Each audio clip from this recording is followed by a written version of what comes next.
তোমার ধর্মে লেখা থাকবে, হে মুসলমানগণ, অমুসলমানদের যেখানে পাইবে সেখানে বন্দি করিবে, নির্মমভাবে হত্যা করিবে। আর আমি হিন্দু হয়ে সেটা বলতে পারবো না। আমি বলেও যদি মরেও যাই তবু আমি অমরই থাকবো, এটা জেনে রাখবেন। সাম্প্রতিক যে কন্ট্রোভার্সিটা তৈরি হয়েছে, বিতর্কটা তৈরি হয়েছে, বলছে নাকি কোরআন অবমাননা করা হয়েছে। তো এ বিষয়ে আমি যে আপনার পোস্ট দেখলাম, তো বিন্দুমাত্র অবমাননা হয়নি। আপনি কি বলবেন চারণ কবি হিসেবে, আপনার কি বক্তব্য? দেখুন, সত্য কথাটা বলার সাহস সবার থাকে না। আমি কোরআন সম্পর্কে শুধু বলেছি তা নয়, আমি বলেছি হিন্দু ধর্ম, খ্রিস্টান ধর্ম, মুসলমান ধর্ম, যে কোনো ধর্মের ধর্মগ্রন্থে যদি মানবতা বিরোধী কোনো কথা থাকে, সেই ধর্মগ্রন্থ আমি মানি না, পুড়িয়ে দিতে পারি আমি তাকে। যেমন মনুসংহিতা পোড়ানো হয়েছে, কথা বোঝা গেল কি? এই জন্যে কোরআনের যে সূরা 9 নম্বর সূরা 5 নম্বর আয়াত থেকে আরম্ভ করে আমি গতকাল সমস্ত কিছু ডিটেলস দিয়ে একটা ভিডিও করে দিয়েছি। কত নম্বর সূরার বিরুদ্ধে দিল্লিতে মেট্রোপলিটন জাজের কাছে মাননীয় সেখানে মামলা করা হয়েছিল, তার রায় কি সেটাও আমি দিয়ে দিয়েছি। এইবার একটা ধর্মান্ধ মানুষ যারা, এটা প্রত্যেকটা ধর্মের মধ্যে আছে ধর্মান্ধ যারা, এই জন্যে ধর্ম ভালো করে না বুঝলে একটু শিক্ষিত হওয়া দরকার। তাই বাবা গুরুচাঁদ ঠাকুর বলেছেন, যদিও তোরা করিস ভিক্ষা, ছেলে মেয়ে দিস শিক্ষা, শিক্ষা সংহতি সংগ্রাম চেতনা, দলিতের মুক্তি দেয় এই তিন বিনা। অশিক্ষিত মানুষ যত বেশি ধার্মিক হবে, ধর্মপ্রচারে যাবে, তত সমাজের ক্ষতি হবে। তারা ধর্মান্ধ।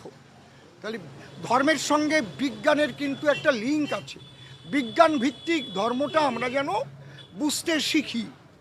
আমরা শুধু ভাবের গড্ডালিকায় চলবো, যা বলেছে তাই আমাকে মানতে হবে। আগে দেখতে হবে সেটা মানুষের কল্যাণকর, মানুষের হিতকর, না মানুষের ক্ষতিকর। সমগ্র পৃথিবীর সমস্ত মানুষের কল্যাণমূলক কথা যে ধর্মগ্রন্থের মধ্যে নাই, আমি যে ধর্মের গ্রন্থ আমি তা মানি না। যেমন গীতা এমন একটা ধর্মগ্রন্থ যেটা সর্বকালের বর্তমান সমস্ত বিশ্বের সমস্ত মানুষের গীতা পাঠ করা উচিত। ফ্রান্সের প্রাক্তন প্রধানমন্ত্রী মিস্টার দগল সাহেব তার ক্রিটিক্যাল অ্যানালাইসিস অফ লিটারেচার গ্রন্থে তিনি লিখে গেছেন যে প্রত্যেকটা ধর্মের মানুষের গীতা পাঠ করা উচিত।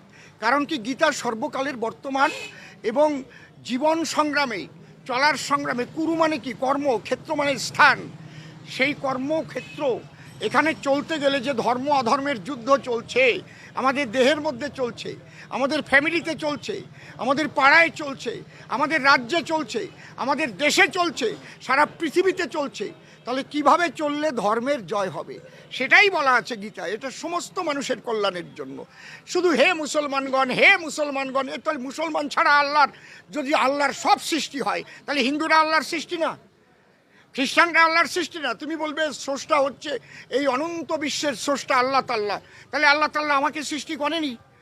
এই যে ধর্মান্ধতা, তাহলে তুমি মুসলমান হয়েছো পরে একটু সুন্নত দিয়ে, কিন্তু আল্লাহ আমাকে যেভাবে পাঠিয়েছে আমি সেইভাবেই আছি। তাহলে আল্লাহর কাছে আমি প্রিয় হব না তুমি প্রিয় হবো, সেটা বলো। তুমি তো আল্লাহর সৃষ্টিকেই তুমি খতনা করে দিয়েছো।